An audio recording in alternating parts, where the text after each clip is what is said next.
Hello, Taurus. Welcome to 2023's April. And you're going to be able to rustle up some good money stories this month, maybe even money solutions as Venus goes through your money house, as well as open up a few other doors of goodness in favors from friends, great gains from your career, and some really lovely benefits that may have to do with the opportunity for you to take some trips or to get some travel going for yourself, and maybe even trips and travel that are connected to financial gain. We'll get into how that could work out for you in this month ahead.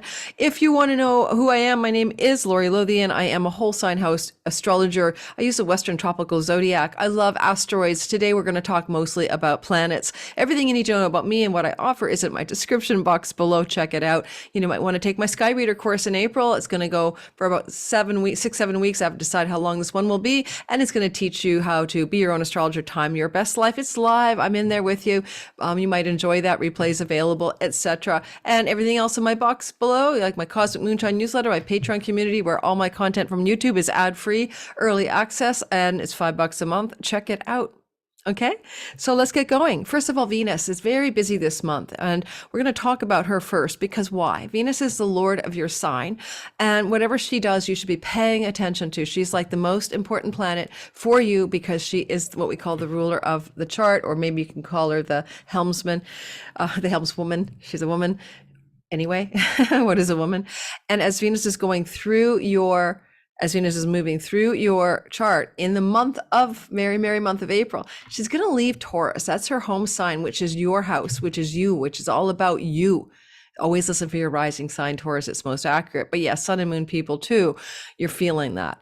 And she's been loving you up the best she can if you're a Taurus rising, as she's been moving through Taurus, and now she'll leave the Taurus zone of real estate, get the hell out of Dodge, and she's going to get her way out of there on April the 11th.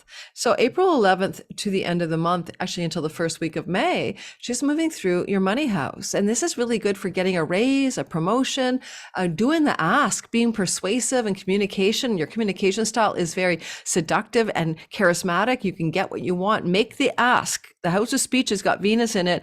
It makes you very good at communicating, deal making, negotiating.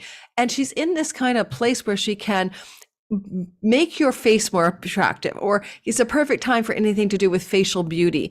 It's also a time to indulge in pleasures and things that you ingest. Alrighty, the last three, April 11th to the end of the month, be careful there. She loves her pleasures and she might overdo it, but you might find you're also finding more healthy food styles as well.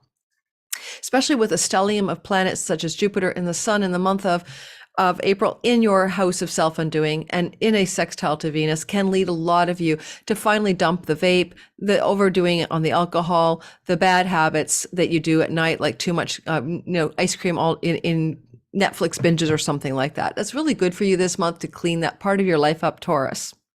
Also, Venus going through your second house of speech and earnings and your face and stuff like that. She's in a mutual reception to somebody else in the sky. Mutual reception means that she's in the house of Mercury and Mercury is in the house of her. So the two of them have a hotline to each other. What is the house of her? Taurus. Mercury going through the house of you is able to pick up the phone and talk to Venus in April, and the two of them are hotlining back and forth. Mercury gets into the house of you, into your house of your identity, your body, your sense of self, and he stays there. Well, first of all, he gets there on April the 3rd, and he stays there until June 11th. That's an extraordinary long transit, okay, to say the very least. And that's because at this point, he's going to retrograde. He's going to retrograde on the 21st of April to May the 14th, meaning that he spends more time in the house of you, the Taurus house, than he normally would. And it's interesting because he will square Pluto in the very beginning of that transit, who is in your 10th house of career and reputation and visible action in the world. Pay particular attention, therefore, to the beginning of the transit of Mercury through the house of you. Even though Venus is having a hotline to him in the earnings voice vocation house, which mitigates some of the intensity, I will say for a Taurus rising, especially sun and moon secondarily, you're going to have a lot of intensity around your career and your identity between about April the 3rd and April the 8th, when there's a lot of contact between Pluto and Mercury and you are feeling it, okay? And hopefully healing it. Some of you may quit your job. Some of you may get promoted. Some of you may have a conflict with a higher up super authority in the workplace, but you're holding your own in a way because you got this sort of Mercury sense of self. Your communication, negotiation skills are on the top of your radar, and you are dealing and wheeling and dealing and speaking and negotiating and thinking with an extra powerful energy. And Venus is supporting all the wheeling and dealing and thinking by saying, whatever you're doing in my house, Mercury, in the house of the Taurus, I'll help make it actual here in the house of earnings and resources. So career, resources, your wheeling, dealing, speaking, communicating, negotiating, thinking energies are all up in the month of April, and most intensely in that April 3rd to say even April 10th timeframe, especially when it comes to things going on in your visible career and workspace at the top of the sky. So those are some big highlights for you this month. Now, I'm not covering everything. There is an eclipse this month, but I'm covering it for people who are most impacted by that eclipse already. So we have special eclipse videos every month, and you're just better off to watch that to know more about how that eclipse on April 20th in the sign of Aries will influence you, but it's in a very subtle place to do with, well, it has to do with jails and incarcerations and hospitals and insane asylums and all of that stuff, but it may not be about you. So an eclipse there could be something to do with someone else in your life, and it can unfold over 6 months. So we're not going to cover that today. Nope, we're not. Alrighty, so we did talk about the Venus Mercury bit. Let's talk about Mars. Mars is going into Cancer just before April begins on the 25th of March. Mars in the sign of Cancer is in his detriment. That is your third house. He's there till May 20th. That's a 6-week transit that happens every 2 years. You know, when he's here, you want to travel for sure, because this is a journeys and travels, short distance as well as commuting kind of house. And it's also things you might do in your local neighborhood or online world. Mars is going to town. He's driven, passionate, momentum, action, will, and you're focused in that area. Some of you are busy with your local neighborhood and trying to get something accomplished. Maybe you're battling or going to battle for something to do with a local neighborhood cause or your own cause that involves your local neighborhood or online world. You may also be planning travel or having disputes or disagreements with third house people. Who are third house people? Siblings, especially younger, aunts, uncles, cousins, nieces, and nephews. Mars, disagreement, conflict.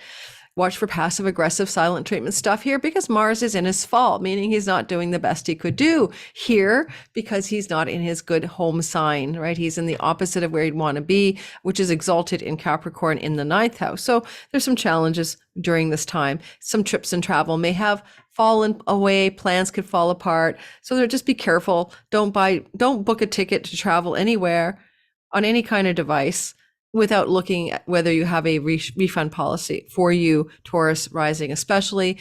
Otherwise, you may end up wishing you had got that policy. Mars traveling through this part of your chart can also be very good for teaching and learning endeavor, especially skills-based stuff. And you're very passionate and very driven and very focused, and your willpower is going to town on that. Okay, so that's another possibility for how that may play out for you as Mars goes through your third house during the month of April. Yeah, and all the way through until May the 20th. Now, this month, there's some interesting times where things are happening that I need to tell you about. And one of them is that April 7th to the 10th, Mercury is sextiling Mars. Yes, that Mars we just talked about, going through that strangely difficult place in your chart. Well, Mercury sextiling Mars is good. So there's some good communications from you that maybe revolving around online stuff or siblings or local neighborhood endeavors. So you're going into some kind of flow between Mars and Mercury can be good for business prosperity. And so if you have an online business, especially, or even a local store, you might be drumming up some really good business ideas, Mercury in the house of you, and Mars is taking the action to make them happen. At the same time, Venus is sextiling Neptune. At the same time, April 7th to 10th, Venus in Taurus. She's still there. She hasn't left your sign yet. Remember, she doesn't get out of Taurus until April the 11th. So Venus will be moving into a sextile to Neptune, the god of imagination and dreams and confusion and illusion in your 11th house. But because it's a flow, this could be a very sweet opportunity coming to you to do something that will increase your career gains or activate your deeper wishes and dreams for your life as it applies to your sense of self and financial prosperity or actualization of success in career goals and dreams. All right. So it's a bit of a love up, and it could be very sweet for you at that time. Then April the 11th, there is a Jupiter conjunct the sun lucky day called a Kazemi. It's just all spilling up luck, joy, and happiness, optimism, opportunity, and all purpose, yay, good fortune. It's a special day because Jupiter's invisible and under the beams of the sun all the way from around the last few days of the month of March till the beginning of May. But this one special day where Jupiter is deeply saturated with solar light as he becomes one with the sun and consults with the king of the solar system can be extremely positive. So look to the April 11th for a breakthrough energy in something to do with hospitals, jails, isolation, insane asylums, things to do with revenue from foreign lands and shores, or opportunities to travel to foreign lands and far off shores, or things to do with a spiritual illumination or breakthrough insight, especially if it involves a leaderful spiritual teacher or guru or guide. And that April 11th is just lighting you up. And if you have an addiction with Venus in your second house, looking back at that glorious Jupiter conjunction with the sun, this is the end of an addiction for you as a Taurus rising. You're just going to quit and that's it. Done. Finished. Complete. Now, Venus is going to square. Venus is your Lord. She's going to square Saturn, which is a harsh aspect, or difficult one, tension there in the sky on the 14th and 15th of the month. Venus will square Saturn at this point from her new place where she's moving, right? Which is a sign of Gemini. And that is in your second house of earnings and resources and food to put in your mouth and your face. And she squares Saturn, and Saturn is going through Pisces, as we all know. This is a tension between somebody in power or authority connected to your career or connected to your work or connected to social groups of belonging and friends. Saturn could be a kind of killjoy or rain on your parade of some kind of financial gain you were hoping for, or some kind of dream or hope or wish for your life that you wanted to get going that involves your financial resources. It would look like tension and difficulty at that time on the 14th and the 15th. Now, every gritty square can also be action oriented because it's the nature of Mars, and you may be taking robust action to do with your resources, your money, and your possessions and your earnings in order to stabilize something financially, because Saturn will say, let's stabilize this. I'm going to say motherfucker, excuse my language, but that's how kind of he might go, like cross his arms and say to Venus, let's stabilize this thing. Let's just get this, like enough of this, whatever problem was going on financially, we need to stabilize it. So there's a lot of that stabilizing energy that this Saturn may impose upon Venus, because she might be prone to overspending, for example, in the second house, and she'll be in your second house. And she loves her luxuries, right? She loves her pleasures, and Saturn may kibosh that. So you might have a little bit of a reality check on your finances and your cash flow around the 14th and 15th of the month, Taurus. Then on the April 23rd to 27th time frame, there's going to be a Mercury sextile Mars, while at the same time the sun is sextiling Saturn. Let's talk about it. So Mercury is the god of communication, and we know what he's doing. He's busy in the house of you. It's all about your mouth, what you say, what you write, what you think, and what you come up with in terms of ideas. And you're flowing to Mars, who is moving in his detriment in the third house, but it's still a flow. So something's like loosening up to do with your online world and local neighborhood. You come up with your brilliant plan, your new idea, your new commercial strategy, and it's going to be good because it's a sextile, and it looks like luck or opportunity as well. And it could involve luck and opportunity as well with siblings, aunts, uncles, cousins, nieces, and nephews, skills-based learning, or travel. And then with Saturn at the same time, in a sextile to the sun, Saturn still, of course, in its 3-year journey through the sign of Pisces in your 11th house of good spirit, will winnow down your friendship circles, by the way, over the next 3 years. Saturn up here, leave only the gold, right?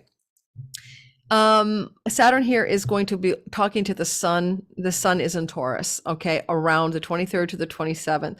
So you have the sun in your sign. This is a malefic planet in India, and they don't really like when the sun is in your house of you.